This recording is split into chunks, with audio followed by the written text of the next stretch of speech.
የአብርሽና የሩታን ሰርግ በኃይለኛው ቁጣ ቀሰቀሰ። ብዙዎቹን አበሳጭተዋቸዋል፣ ብዙዎቹ አናደዋቸዋል። የመዳን በጎች ጭራሽ የወጡበት አላማ ረስተው ተመችተዋቸው ለራሳቸው ለሚዝናኑት የሰሩበት የደከሙበትን ብራቸው ይበትናሉ።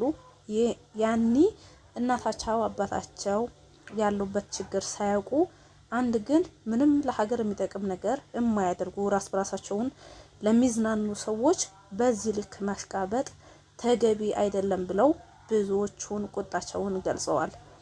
እንግዲህ አብርሽና ሩታ ደግሞ በዱባይ ሰርጋቸውን ቅውጥ እብድ ባለመልኩ አሳልፈዋል።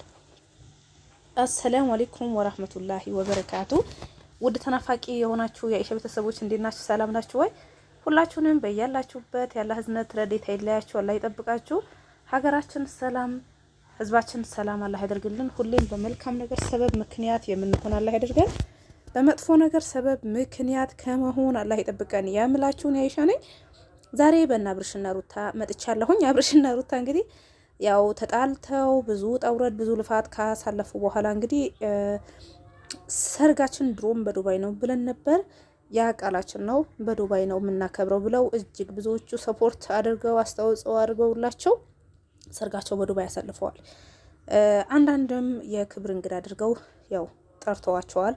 ከዚህም በፊት የነሱ አንድ መሆንን የሚያስደስታቸው የሚያደንቋቸው ከመጀመሪያ ጀምረው በስጦታ ብዙ የቤት እቃዎችን በመግዛት ሲያግዟቸው የነበሩ የመዳም ቅመሞች እንግዲህ አሁንም ለሰርጋችሁ አለን ከጎናችሁ ነን ብለው እንግዲህ ሰርጋቸውን እጅግ በጣም በሚያምር መልኩ ፋ አድርገውላቸዋል ማለት ነው። ትልቅ ኮንሰርት በሚመስል መልኩ ይሄን ብዙዎቹን በጣም በጣም በጣም አስቆጥተዋል። ይሄ የሌለ ጭራሽ ምንም እንደውም የመዳም በጎች የሚል ስም ሁላ ወጥቶላቸዋል። ብዙዎቹም ደግሞ ይሄ ተቃውመውታል። ሁሉም የመዳም በግ ተብሎ ሊሰየም አይገባም። ሌሊት አላርሙ ጩኸት፣ የመዳም ጩኸት፣ እያንዳንዱ የምንሰራባቸው የእቃዎች ጩኸት አጠናግሮን አጡዞን ተነስተን ስራ ሰርተን የራሳችን አላማ ይዘን የምንጓዝ ቤተሰቦቻችን የምናስተዳድር ልጆቻችን የምናስተምር ለሀገራችን የምንሆን የምናስብ ብዙ የመዳም ቅመሞች ስላሉ በጅምላ የመዳም በጎች ብላችሁ አትጥሩን፣ አንዳንዶቻችን አይወክልም ብለው አንዳንዶቻቸውን ያው ተቃውሟቸውን ገልጸዋል ማለት ነው። አንዳንዶችም ጭራሽ የወጡበትን አላማ የረሱ ወይም ደግሞ ጭራሽ በእኛ ህይወት ምን አገባችሁ፣ ለምን ነምበርጊኒ ለምን የፈለጉት መኪና አይነት የፈለጉት ነገር ለምን አናረግላቸውም? አሁንም እናረግላቸዋለን። ማንም በእኛ ህይወት አይመለከታቸውም። እኛ ከፈለግን እኛ ከወደድን የደከምንበት የለፋንበት እንቅልፍ ያጣንበት የራሳችን ሀብት የራሳችን ብር እኛ ላደረግንበት እናንተ ምን አቃጠላችሁ? አይመለከታችሁም ብለው ደግሞ መልስ የሰጡት ራስ በራሳቸውም ቲክቶክ ላይ ላይቭ ላይ ምን ያልተግባቡት ብዙ አሉ ማለት ነው። እንግዲህ እስቲ እናንተንም የራሳችሁ ሀሳብ የምታስቀምጡት ይሆናል። እኔ በዚህም የራሴ የምለው ነገር አለ ማለት ነው። እንግዲህ የእነሱ ሰርግ ያው እንዳየነውም ነው እንግዲህ በዱባይ በኃይለኛው ተቀውጠዋል። እንዳውም የክርስትና እምነት ተከታዮች ብዙ ጓደኞቻችን ደግሞ እንዴት አሁን ጾም ነው፣ በዚህ ጾም ደግሞ ሰርግ ሲደረግ የምናደርግ አናቅም፣ ተደርጎ ማያቅም። እነሱ ይሄ ምንን አስመልክተው ነው ለራሳቸው ጥቅም ብለው ሄደው እንደዛ የሚያደርጉ ብለው ብዙዎቹ ከሃይማኖትም ጋር አገናኝተውት ያው ቅሬታቸውን አቅርበዋል ማለት ነው። አንዳንዶቹ ደግሞ በቃ ግሩፕ ተከፍቶ የራሳችን የነሱ ሲመጡ በኃይለኛው ነው የምንቀበላቸው የምናደርግላቸው ብለንም ተስማምተን ነበረ። ስናስብበት አንዳንዶቻችን ልክ እንዳልሆነና ለምን ብለን ነው የምንሰጠውን ብለን መልሰን ለነሱ ልናደርግ የነበረውን ለቤተሰቦቻችንም ልከነዋል ያሉም አሉ ማለት ነው። በአጠቃላይ እንግዲህ ሀበሻ የሚተርተው ተረት አለ እዚህ ጋር ይቅርታ፣ ሀበሻ የሚተርተው ተረት ምንድነው? ምከረው እምቢ ካለ መከራኝ ምከረው። በነገራችን ላይ ብዙ የሀበሻ ምሳሌያዊ አነጋገሮች ወይም ተረቶች አንዳንዴ እውነት ናቸው። የሆነ ነገር በቦታው ሲኮንና ሲደርስበት አንድ ሰው ሲደርስበት ብቻ ነው የሚገባው። ብዙ ጊዜ በስደት ላይ ሆኖ ለረጅም ጊዜ የሰራ ለረጅም ጊዜ የኖረ ወይም ደግሞ አንድ ሰው ራሴ ወጥቼ ለአንድ ቀን ልዝናናበት ወይም ደግሞ ለአንድ ቀን ፈታ ልልበት ምሳሌ አሁን አንድ ሰው 5 ዓመት የሰራ ሊሆን ይችላል፣ 6 ዓመት የሰራ ሊሆን ይችላል፣ 7 ዓመት የሰራ ሊሆን ይችላል፣ ከዛም በላይ አንድ ሰው የሰው ሀገር ደክሞ ሰርቶ እንደዚህ የሆነ በዩቲዩብ በሆነ ሰዓት ላይ ከመዳም ስራ ውጪ በሆነ ሰዓት ላይ ዩቲዩብ ከፍቶ ቁጭ ሲል አንድ ሰው የሚመቸውና የሚያዝናናው ወይም ደግሞ ሲያየው ሰላም የሚሰጠው ነገር ከፍቶ ያያል። አንዳንዶች ሰላም የሚሰጣቸው ሩታና አብርሽ ማየት ሊሆን ይችላል። ብዙዎቹም ሲሉ በቃ እነሱ ስናይ ሰላም ይሰማናል፣ እነሱ ስናይ የመዳም ስራ ራሱ መድከሙ ራሱ በቃ ይጠፋናል። እንደውም የሆነ ጊዜ የተጣሉ የነበረ ጊዜ በድንጋጤ አንዷ ምንድነው አስወረደኝ ነው ምንድነው ሁላ ብላ ነበረ የሆነ ጊዜ ማለት ነው። እና ሌላችሁ የፈለኩት ሴቶቹ እዛ ሆነው እየሰሩ እየደከሙ አመት 2 3 4 5 አመት ሰርቼ የአንድ ወር ደሞዜ ወይም ደግሞ የ15 ቀን ደሞዜ ለምወዳቸውና ለማደንቃቸው ሰጥቼ እኔ ማብሬ ፈታብል ምን ይወስድብኛል? ያ ሁላ ሰራሁ ምናምን አይነት አሳሰብ ነው። ብዙ ጊዜ አረብ ሀገር ያለ ሰው ከስንት አንዱ እንደዛ አይነት የሚያስብ አይነት አሳሰብ አለ።